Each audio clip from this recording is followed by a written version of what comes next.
Hello students, good morning and Jai Swaminarayan to all of you. Today I am going to start a new chapter of supplementary reading, chapter 6, The Making of a Scientist, written by Robert W. Patterson. So first up I want to tell about the writer Robert W. Patterson. Robert W. Patterson was born on 1925, Warren, Pennsylvania, and he was died February 11, 2006. He was an American newspaper writer who later became a freelance author of magazine articles and books, especially on the topics of sports and scouting. His 1917 Chronicle of Negro League Baseball, entitled Only the Ball Was White, was held by the New York Times as having recaptured a lost era in baseball history and a rich fact of black life in America. So friends, I want to tell the theme of the story, it means summary of this story. ये जो story है Richard H एब्राइट नाम का एक वैज्ञानिक के बारे में है। ये कहानी में ऐसा डिस्क्रिप्शन मिलता है कि एक साइंटिस्ट है, वो साइंटिस्ट कैसे बने, उसके लाइफ में वो साइंटिस्ट कैसे बन गया, उसके बारे में है। एब्राइट नाम का जो साइंटिस्ट था, उस अपने पिता की मृत्यु के बाद वो अपनी मदर के लिए, वो मदर के लिए सब कुछ था। अपने पिताजी की मृत्यु के बाद वो अपनी मम्मी के लिए सब कुछ वही था। वो स्कूल में अच्छे रैंक में वो पास हुआ करता था। जब सेकंड क्लास में था तो वह अपने घर के कस्बे के आसपास जहाँ देखने वाली ये जो बटरफ्लाई है, बटरफ्लाई की सभी 25 जातियाँ 25 उसकी स्पेसीज है वो कलेक्ट कर चुका था। और the Travels of Monarch x नाम का एक बुक से वो जाने गया था। उसको मालूम पड़ गया था कि मोनार्क की जो मोनार्क बटरफ्लाई है वो मिडल अमेरिका में वो घूमती रहती है। कहाँ पे पाई जाती है? मध्य अमेरिका में वो पाए जाती है। वो उसको ये जो बुक था वो बुक के जरिए उसने पढ़ा था। जब वो 8th क्लास में था तो उसने एक ऐसी बीमारी का खोज लिया था जिसमें लगभग सभी मोनार्क जो बटरफ्लाई है वो सब ऐसी बीमारी से मर जाती थी। वो बीमारी तो उसने पता लगा दिया था। उनके इस प्रयोग के प्रयास में उन्हें पुरस्कार भी दिलवाया था। और स्कूल में, हाई स्कूल में दूसरे साल में रिचर्ड ने बटरफ्लाई के ये जो बटरफ्लाई के ऊपर जो गोल्डन स्पॉट है, मतलब सुनहरी धब्बा, वो एक अनजान हार्मोन्स थे। वो उसने खोज निकाला कि ये हार्मोन है, ये जो बटरफ्लाई के ऊपर जो गोल्डन कलर के स्पॉट होते हैं, धब्बे होते हैं, वो एक हार्मोन्स है उसके, वो उसने खोज निकाला। अपने मेन साल में वो उसने सिद्ध कर दिया कि मोनार्क की जो कोशिकाएं है वो एक सामान्य पंख के रूप में तभी विकसित होती है जब उन्हें ये जो गोल्डन स्पॉट होते हैं उसमें से हार्मोन्स मिलते हैं, तभी वो पूरा विकसित होता है। उसने ऐसा भी इन्वेंशन किया, उसने ऐसी खोज की डिस्क। तो इस प्रोजेक्ट में इंटरनेशनल फेयर में, एनिमल फेयर में जो साइंस फेयर था उसमें उसको फर्स्ट प्राइज़ मिला।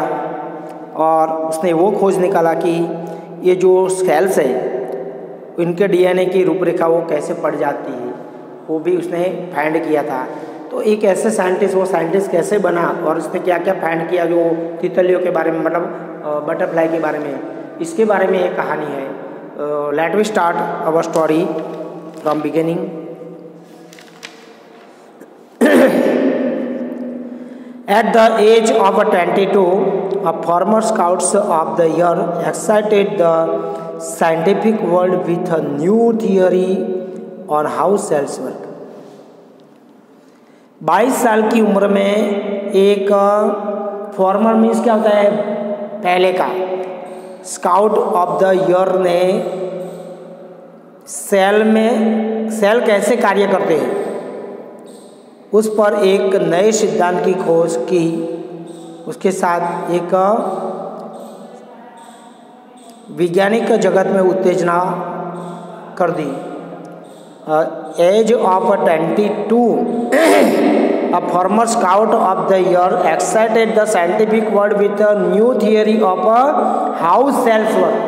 सेल कैसे कार्य करता है वो सब 22 साल की उम्र में एक भूतपूर्व स्काउट ऑफ द ईयर ने ये जो सेल कैसे कार्य करता है वो सिद्धांत की खोज एक के साथ उसने वैज्ञानिक जगत को एक उत्तेजना प्रेरित कर दी। Richard H Ebright and his college roommate explained the theory in the article in the Proceedings of National Academy of Science.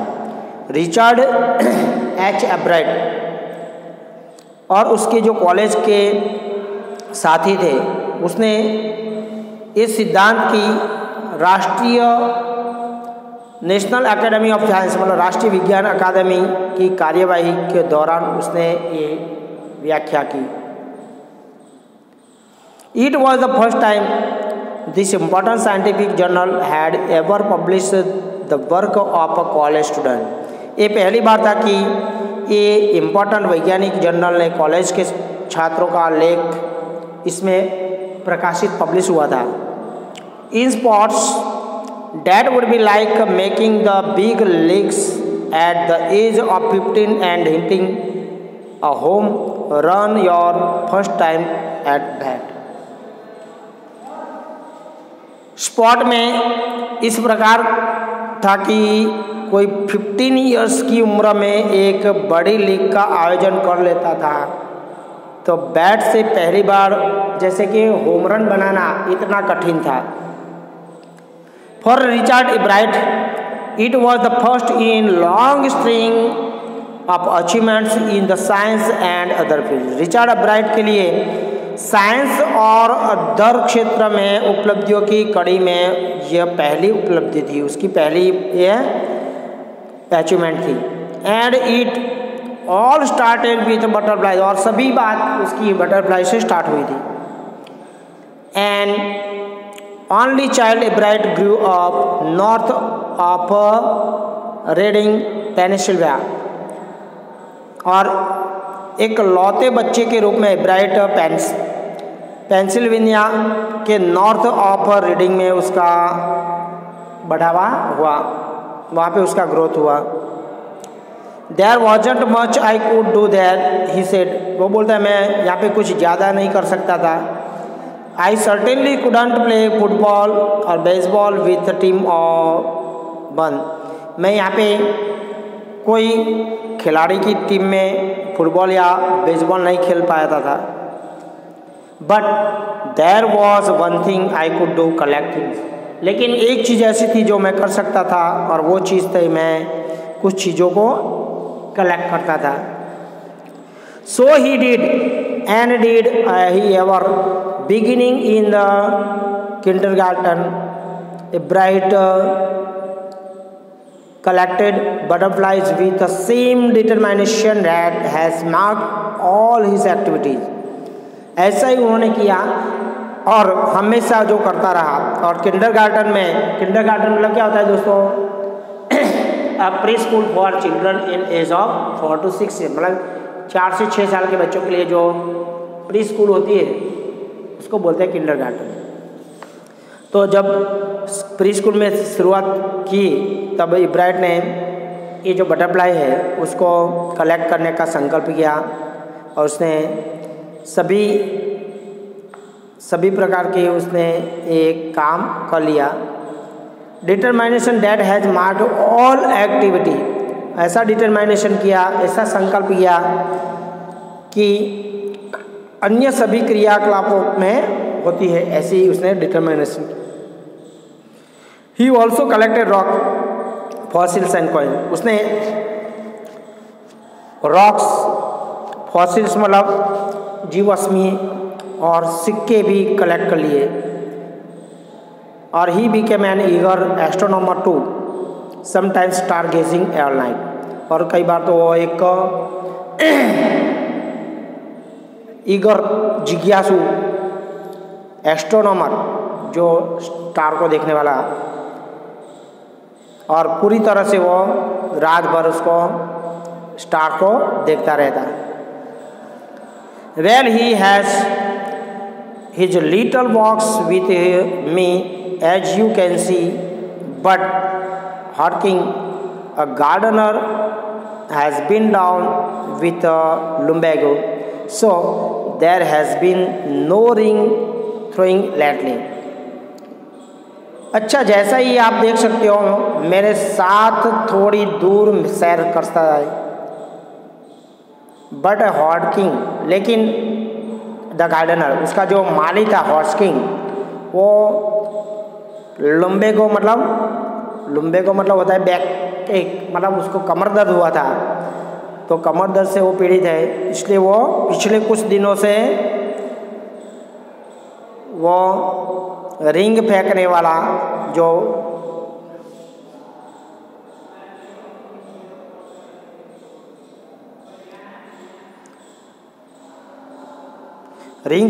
जो एक्सरसाइज है वो नहीं हो रहा है। From the first he had a driving curiously along with a bright mind। पहली कक्षा से वो आगे बढ़ाने वाली जिज्ञासा सहित उसके पास एक तेज दिमाग भी था। He also had mother who encouraged his interest in learning। उसको एक ऐसी माता थी जो उसको हमेशा प्रोत्साहित करती रहती थी। She took him on trips, brought him telescopes, microscopes, cameras, mounting materials and other equipment and help him in many other ways। वो उनको ट्रिप पे ले जाती थी और दूरबीन और सूक्ष्मदर्शक यंत्र, कैमरा और स्टैंड और ऐसे इक्विपमेंट उसको ला के देती थी और अन्य तरीके से उसको हेल्प करती थी। I was his only companion until he started school, his mother said. मैं उसकी एकमात्र साथी थी जब से उसने स्कूल चालू की थी, इसकी मदर ने बोला। After that I would bring home friends for him, और इसके बाद में उसके लिए उसके मित्र भी घर पे लाती थी। But at night we just did things together, लेकिन रात को हम इकट्ठा करके काम करते थे। Richie was my whole life after his father died when Richie was in 3rd grade. जब रिची 3rd ग्रेड में था, तीसरी कक्षा में था, तब उसके पिताजी की मौत हुई थी। उसके बाद रिची मेरे लिए सब कुछ था, ऐसा उसकी मदर बोलती। She and her son spent almost every evening at the dining room table. वो और उसका बेटा लगभग हर एक शाम भोजन कक्ष में मेज पर गुजारते थे। If he didn't have things to do I found work for him, not physical work but learning things, his mother said. उसकी मदर बोलती है उसके पास कुछ करने के लिए नहीं होता तो मैं उसको लिए काम खोजती थी, और फिजिकल काम नहीं लेकिन सीखने की चीज़ें भी मैं उसको देती थी, ऐसा उसकी माँ बोलती। He like it, he wanted to learn. उसको इसलिए पसंद था कि वो कुछ सीखना चाहता था। And learn he did, he अर्नेड top grades in school. और वो सीखा भी, और उसने हमेशा वो अच्छी ग्रेड से वो आगे बढ़ता था। On everyday things he was just like every other kid, his mother said. On everyday things he was just like every other kid. रोज़ उसको चीज़ों में सामान्य बच्चों जैसा ही था, रोज़ की जो चीज़ थी वो उसमें अदर बच्चों की जैसे था, उसकी माँ ने बोला। By the time he was in the second grade, Bright had collected all 25 species of butterflies found around his hometown. जब तक दूसरी कक्षा में था तो ब्राइट ने अपने आसपास के कस्बे में से जो मिलती थी इतनी जो बटरफ्लाई उसकी 25 प्रजातियों को इसने कलेक्ट कर चुका था वो। That probably would have been the end of my butterfly collecting, he said. शायद वो मेरा बटरफ्लाई पकड़ने का एंड होगा, ऐसा उसने कहा। But then my mother got me a children's book called The Travels of Monarch X. लेकिन तब जब मेरी मम्मी ने मुझे बच्चों की एक किताब लाकर दी जिसका नाम था the Travels of Monarch x. That book, which told how monarch butterflies migrate to Central America, opened the world of science to the eager young collector. वो book, that book which told how monarch butterflies migrate to Central America, opened the world of science to the eager young collector. ये जो किताब थी जिसमें बताया था कि monarch तितलियाँ कैसे मिडल अमेरिका में प्रवास करती थी, और इसने ये बच्चे, ये जो एक्साइटेड जिज्ञासु ईगर बच्चा था, उसने उसके लिए विज्ञान के द्वार खोल दिए। At the end of the book, readers were invited to help study butterfly migration. और बुक के एंड में जो रीडर्स है उनको ये जो बटरफ्लाइज के प्रवास के अध्ययन में सहायता करने के लिए आमंत्रित भी किया गया था। They were asked to take butterflies for research by Dr. Frederick A. Earnhardt of the University of Toronto, Canada. और उन्होंने निवेदन भी किया था कि टोरंटो की जो विश्वविद्यालय थी कनाडा की, उसमें डॉक्टर फ्रेडरिक ए उर्खर्ट ने अनुसंधान ये तितलियों पर टैग लगाए। उन्होंने ये भी बताया कि जो तितली देखने मिले वहाँ पे टैग लगाओ। Ebright's mother wrote to doctor Urquhart and soon Ebright was attaching light adhering tags to the wings of monarch. Ebright की मदर ने डॉक्टर उर्खर्ट को लेटर लिखा और जल्दी ही ब्राइट मोनार्क तितलियों के विंग्स पर हल्की सी गोंद से वो टैग लगा रहा था। Anyone who found tags of butterflies was asked to send the tag to doctor Urquhart. जिसे भी ये टैग लगी बटरफ्लाई मिले तो उसे वो टैग डॉक्टर उर्खर्ट को भेजने के लिए कहा गया। The butterfly collecting season around Reading last 6 weeks in late summer. Reading के आसपास बटरफ्लाई कलेक्ट करने का जो समय था वो गर्मियों के एंड में 6 सप्ताह चलता। See graph, if you are going to chase them one by one you won't catch very many. Graph देखें तो अगर आप एक एक करके उसका पीछा करने जाओ तो आप उनमें से अधिक को नहीं पकड़ पाओगे, ज़्यादा लोगों को पकड़ नहीं पाओगे। So the next step for Ebright was to raise a flock of butterfly. इसलिए ए ब्राइट के लिए अगला कदम बटरफ्लाई के झुंड को प्रबंध करना था, उसके पर प्रबंध करना था। He would catch a female monarch, take her eggs and raise them in his basement through their life cycle from egg to caterpillar to pupa and to adult butterfly।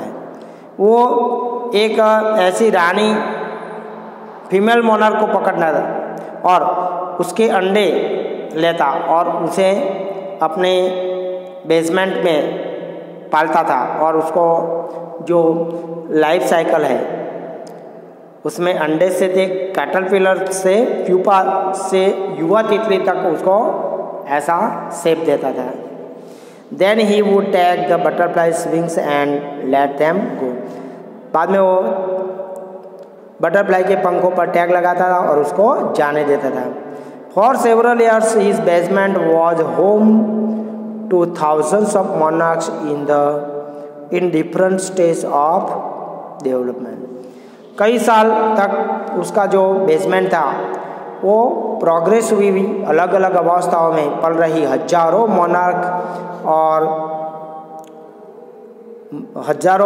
Monarch तितलियों का घर बन गया था.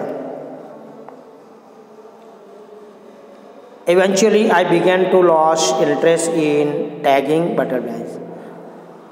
धीरे धीरे तितलियों को टैग लगाने का मेरा जो दिलचस्पी वो खत्म हो गई. It's a tedious and there is not much feedback. एब्राइट said. एब्राइट बोलता है वो काम मुझे थका देता था और ज़्यादा उसमें कुछ फीडबैक भी नहीं मिलता था. In all the time I did it, he laughed. Only 2 butterflies I had tagged were recaptured, and they were not more than 75 miles from where I live. वो बोलता है कि सारा समय मैंने वही किया और वो हंसने लगा. मेरे द्वारा जो टैग की गई केवल 2 ही तितलियाँ मेरे हाथ में पकड़ा गई और वे भी जहाँ मैं रहता था वहाँ से 75 मील दूर हो गई. So friends, we will continue our chapter in next period, but I want to explain this question answer. Here some question.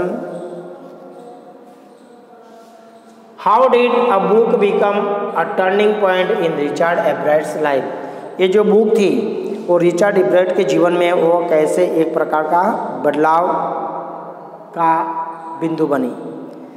Ebright's mother brought him a book entitled the Travels of Monarch X which became turning point in his life. उसके जीवन में वो turning point बनी, उसमें से उसको प्रेरणा मिली. This book change his life. This book explain how monarch butterflies migrate to Central America.